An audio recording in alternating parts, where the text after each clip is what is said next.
Welcome back to fashion make designs. ഒരു semi party wear or ഒരു regular wear style use ചെയ്യാൻ പറ്റുന്ന ഒരു കളക്ഷൻ ആണ് കാണുമ്പോൾ ഫെരാരി സിൽക്ക് എന്നാണ് ഇതിന് മാനുഫാക്ചേഴ്സ് ഇട്ടേക്കുന്ന ഒരു പേര് വന്നേക്കുന്നത്.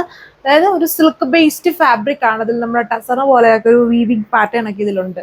കുറച്ച് അത്യാവശ്യം കട്ടിയൊക്കെ ഉള്ളൊരു എങ്ങനെ വേണേലും വാഷ് ചെയ്യാനും ഒക്കെ യൂസ് ചെയ്യാനും ഒക്കെ പറ്റുന്ന ഒരു ഫാബ്രിക് ആണ്. അതിൽ ടോപ്പിൽ സെൽഫ് എംബ്രോയിഡറിയിൽ സീക്വൻസിങ് വർക്കും മെയിൻ ഹൈലൈറ്റ് നല്ല ഹെവി കട്ട് വർക്ക് വന്നേക്കുന്നത് ദുപ്പട്ടയാണ് വന്നേക്കുന്നത്. നല്ല ഹെവി ആയിട്ടുള്ള എംബ്രോയിഡറി വർക്കാണ് ദുപ്പട്ടയിൽ ചെയ്തേക്കുന്നത്. മെയിൻ ഹൈലൈറ്റും ഇത് ദുപ്പട്ട തന്നെയാണ്. നെക്സ്റ്റ് ബോർഡേഴ്സും ഇതുപോലെ ഒരു റാൻഡം സ്റ്റൈലിൽ ഇങ്ങനൊരു പാറ്റേൺ ആണ് ചെയ്തിരിക്കുന്നത്. ഇടയ്ക്കൂടെയും സ്കാറ്റർ ചെയ്തിട്ട് ആ ഒരു സെൽഫ് എംബ്രോയിഡറി ഇതിൽ ചെയ്തിട്ടുണ്ട്. അതാണ് സെക്കൻഡ് കളർ വരുന്നത്. ഇതുപോലെ സെൽഫ് എംബ്രോയിഡറി പാറ്റേണും അത് ഹൈലൈറ്റ് ചെയ്ത് സീക്വൻസിങ് ആണ്. വൈഡ് ആയിട്ടുള്ള ഒരു വേണമെങ്കിൽ ഒരു സെമി വി ഷേപ്ഡ് നെക്ക് എന്ന് വേണമെങ്കിൽ പറയാം, അല്ലെങ്കിൽ റൗണ്ട് നെക്ക് കൊടുക്കാം. തിക്ക് എംബ്രോയിഡറി ആണ്. നല്ലൊരു ഡാർക്ക് ഓക്കിഡ് വാലറ്റ് ഷെയ്ഡ് തന്നെ. അതിൽ ദുപ്പട്ട നോക്കി, മെയിൻ ഹൈലൈറ്റ് ദുപ്പട്ടയാണ്. Heavy embroidery with heavy cut work വരുന്ന ഒരു ദുപ്പട്ട പാറ്റേൺ ആണ് ഇതിൽ സെറ്റ് ചെയ്തേക്കുക. അതായത് സെൽഫ് എംബ്രോയിഡറി അതിലും ഓൾ ഓവർ ചെയ്തേക്കുന്നു.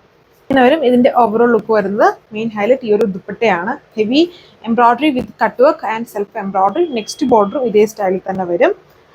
ഇങ്ങനെയാണ് ഓവറോൾ ലുക്ക്. അടുത്ത ഷെയ്ഡ് ഇച്ചിരി ലൈറ്റ് ആയിട്ട് നിൽക്കുന്ന ഒരു പേസ്റ്റൽ ഷെയ്ഡ് വന്നേക്കുന്നു. നല്ലൊരു ലൈറ്റ് ലെവൻഡർ ഷെയ്ഡ്.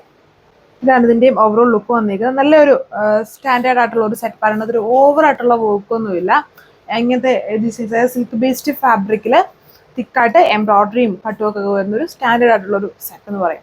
ഇത് അടുത്ത ഷെയ്ഡ് വന്നിരിക്കുന്നു. ഒരു എന്താ പറയുക, ഒരു ബ്ലൂവിൻ്റെയും ഗ്രീൻ്റെ ഒരു ലൈറ്റ് ബ്ലെൻഡഡ് ആയിട്ട് നിൽക്കുന്ന ഒരു ഷെയ്ഡിൽ സെയിം വർക്ക്. ഒത്തിരി ഹൈലൈറ്റഡ് അല്ല ഈ എംബ്രോയിഡറി. അതായത് ബേസ് സ്റ്റോണിൽ തന്നെയാണ് എംബ്രോയിഡറി യൂസ് ചെയ്തിരിക്കുന്നത്. എന്നിട്ട് അതിൽ സീക്വൻസിങ്ങും ഇത് മെയിൻ ഹൈലൈറ്റ്.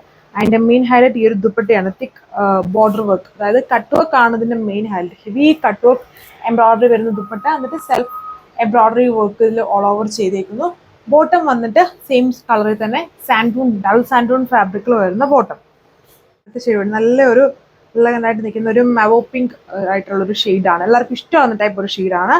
അതിലും ഇതുണ്ട്. നെക്ക് കട്ട് ചെയ്യാനുള്ള സ്പേസ് ഒക്കെ ഉണ്ട്. നല്ല വൈഡ് ആയിട്ട് നിൽക്കുന്ന നെക്ക്. 2.6 ആണ് ടോപ്പിന്റെ ലെങ്ത്. ഫെരാരി സിൽക്ക്, അതായത് ഇപ്പം ഒരു സിമിലാരിറ്റി പറയുവാണെങ്കിൽ നമ്മൾ നേരത്തെ ഒരു സോളാർ സിൽക്ക് എന്ന് പറഞ്ഞൊരു ഫാബ്രിക് കാണിച്ചിട്ടുണ്ട് പണ്ട്. ഒത്തിരി പ്രാവശ്യം റീസ്റ്റോക്ക് ഒക്കെ ചെയ്ത് ഹെവി ഹാൻഡ് വർക്ക് ഒക്കെ കൊണ്ടുവന്ന ഒരു ടൈപ്പ് ഓഫ് ഫാബ്രിക്. അതിന്റെ ഒരു ടെക്സ്ചറിൽ നിൽക്കും ഈ ഒരു ഫാബ്രിക് വന്നിട്ട്. അങ്ങനത്തെ ഒരു ഫാബ്രിക്കാണ്. അതായത് എങ്ങനെ വേണമെങ്കിലും യൂസ് ചെയ്യാൻ പറ്റുന്ന ഒരു ഫാബ്രിക് പാറ്റേൺ ആണ്. ഇതാണ് അതിന്റെ ദുപ്പട്ട വന്നിരിക്കുന്നത്. ഹെവി കട്ട് വർക്ക് വന്നിരിക്കുന്ന ഒരു സ്റ്റാൻഡേർഡ് ദുപ്പട്ട. ഒരു ബോർഡർ ഇതേപോലെ നിൽക്കും. സെയിം കളറിൽ തന്നെ വരുന്ന ബോട്ടം. ലാസ്റ്റ് കളർ വന്നിരിക്കുന്നത് ഡാർക്ക് ഷെയ്ഡാണ്. ഒരു രാമ ഗ്രീൻ അല്ലെങ്കിൽ ഒരു രാമ ബ്ലൂവിന്റെ ബ്ലണ്ട് എന്നൊക്കെ പറയാം. അങ്ങനത്തെ ടൈപ്പ് ഒരു ഷെയ്ഡിൽ സെയിം ഇത്രയും കളേഴ്സ് ആണ് നിൽക്കുന്നത്. ലൈറ്റ് കളേഴ്സും ഡാർക്ക് കളേഴ്സിന്റെ മിക്സ്ഡ് ആണ് വന്നേക്കുന്നത്. ബോട്ടം സാൻഡൂൺ fabric. Rate 1290, 1290 with free shipping. ഇതിൽ ഇത്രയും കളക്ഷൻസേ ഉള്ളൂ. നെക്സ്റ്റ് വീഡിയോ ആയിട്ട് വരുന്നവരെ എല്ലാവർക്കും താങ്ക് യു.